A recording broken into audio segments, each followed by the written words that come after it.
Kobe Bryant was not supposed to become a Laker by accident. That is what makes this trade so dangerous in hindsight. In 1996, Charlotte selected a teenage guard with the 13th pick, then sent his rights to Los Angeles for Vlade Divac. At the time, it made sense on paper. The Hornets wanted a proven center. The Lakers needed salary space, a cleaner roster, and a path toward Shaquille O'Neal. But Jerry West saw something most of the league was not ready to trust a high school kid with an obsession that felt almost unnatural. Divac helped Charlotte immediately. Kobe needed time. But once the gap closed, the trade became impossible to defend. One team got a useful big man. The other got 5 championships, a global icon, and a franchise identity that still echoes today. Bill Russell did not look like a normal trade at the time. He looked like a defensive specialist entering a league obsessed with scoring. Boston wanted him so badly that Red Auerbach worked around the draft order, sending Ed McCauley and Cliff Hagan to the St. Louis Hawks for Russell's rights. St. Louis was not careless. McCauley was a local star, and Hagan became a Hall of Fame forward. The Hawks even won the 1958 title. But Boston had just unlocked something bigger than a good roster. Russell turned defense into an empire. His rebounding timing and psychological control changed how championships were built. 11 rings later, the trade no longer felt clever. It felt historic. The Hawks got greatness for a moment. The Celtics got the architecture of a dynasty. Kareem Abdul-Jabbar forced Milwaukee into the kind of decision no franchise wants to make, trade a generational superstar before losing control of the story. By 1975, Kareem wanted a market that fit his life better, and Los Angeles became the destination.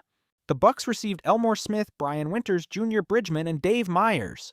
That was not a worthless return. Winters and Bridgman became productive players. But the Lakers were not just acquiring a center. They were acquiring gravity.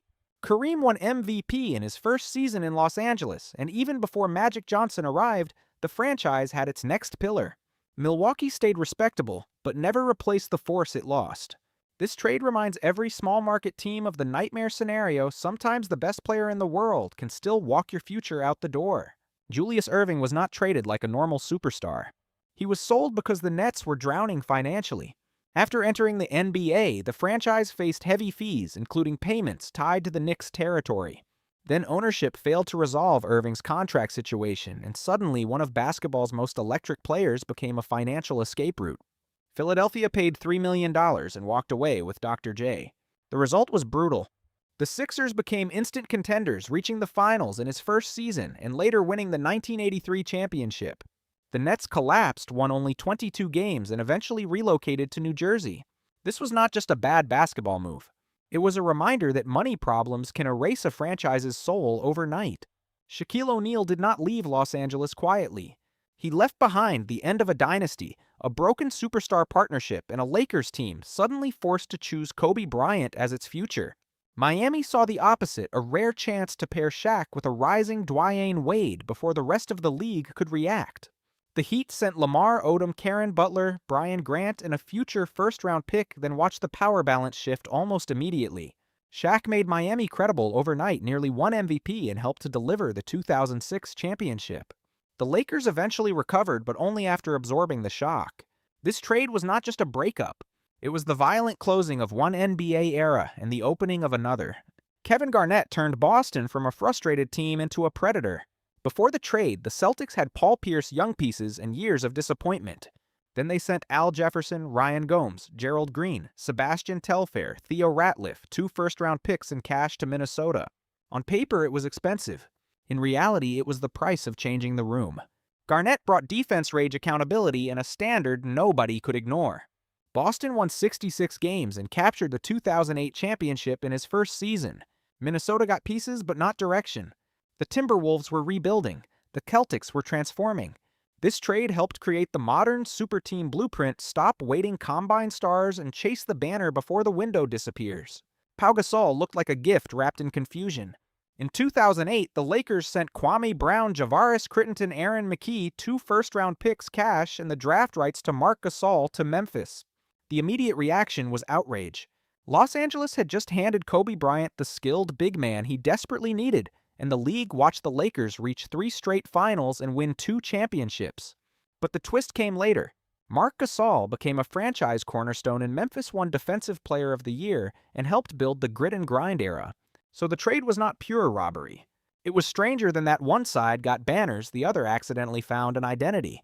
If you like NBA stories like this, subscribe, more are coming. Kawhi Leonard was the kind of gamble that usually terrifies front offices. Toronto gave up DeMar DeRozan, Jakob Poeltl, and a protected first-round pick for Leonard and Danny Green, even though Kawhi had just missed most of the previous season and could leave after 1 year. On paper, it looked ruthless. DeRozan was loyal, productive, and beloved. But Masai Ujiri was not chasing comfort. He was chasing a championship. Kawhi delivered one of the coldest playoff runs in modern NBA history, ending with Toronto's first title. Then he left, and somehow that did not ruin the trade.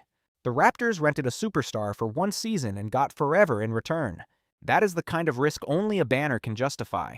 James Harden was not supposed to become the face of Houston.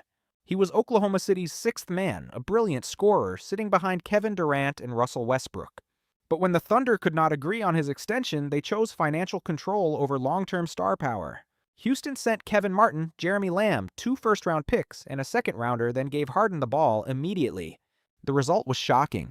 Harden jumped from elite role player to franchise engine almost overnight, eventually becoming an MVP and one of the most influential offensive players of his era. Oklahoma City stayed competitive, but the dynasty ceiling cracked. This trade still feels wild because it was not about talent evaluation. It was about money timing and fear. Paul George was not just traded to the Clippers. He was the price of Kawhi Leonard's commitment. In 2019, Los Angeles sent Shai Gilgeous-Alexander, Danilo Gallinari, 5 first-round picks and 2 pick swaps to Oklahoma City. That is not a normal package. That is a franchise saying we cannot afford to wait. At first, the logic was obvious. 2 elite wings, 1 title window, and a chance to own Los Angeles. But the results never matched the cost. The Clippers blew a 3-1 lead in 2020 and never reached the finals with that core.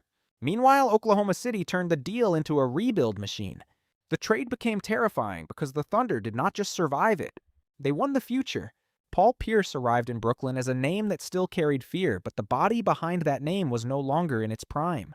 The Nets believed Pierce, Kevin Garnett, Jason Terry, Darren Williams, Joe Johnson, and Brook Lopez could shortcut their way into contention. Boston saw something colder, an aging opponent willing to mortgage tomorrow for one desperate run today. The Nets won 1 playoff series, then faded. The Celtics waited. Those picks eventually helped Boston build around Jaylen Brown and Jason Tatum, the exact kind of young core Brooklyn had sacrificed. Years later, Boston won the 2024 championship with that foundation. This trade was not just expensive. It was a slow-motion punishment for impatience. Anthony Davis was the rare trade where the price looked massive and still made sense immediately. The Lakers gave up Lonzo Ball, Brandon Ingram, Josh Hart, and multiple first-round picks because LeBron James needed a second superstar before the window closed. New Orleans did not walk away empty. Ingram became an all-star, the Pelicans gained draft control, and their rebuild suddenly had real flexibility. But Los Angeles was not paying for patience. It was paying for June. Davis defended, scored, switched, protected the rim, and became the exact missing piece in the 2020 championship run. The trade was crazy because both sides could argue they won. One team got a future. The other got a banner. Dirk Nowitzki was the kind of draft night risk that either makes a front office look brilliant or ridiculous. Milwaukee chose the safer-looking body in Robert Traylor, a familiar college force.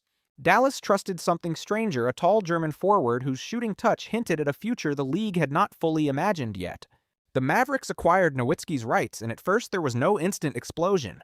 Dirk had to adjust, struggle, and prove that his game was not a novelty.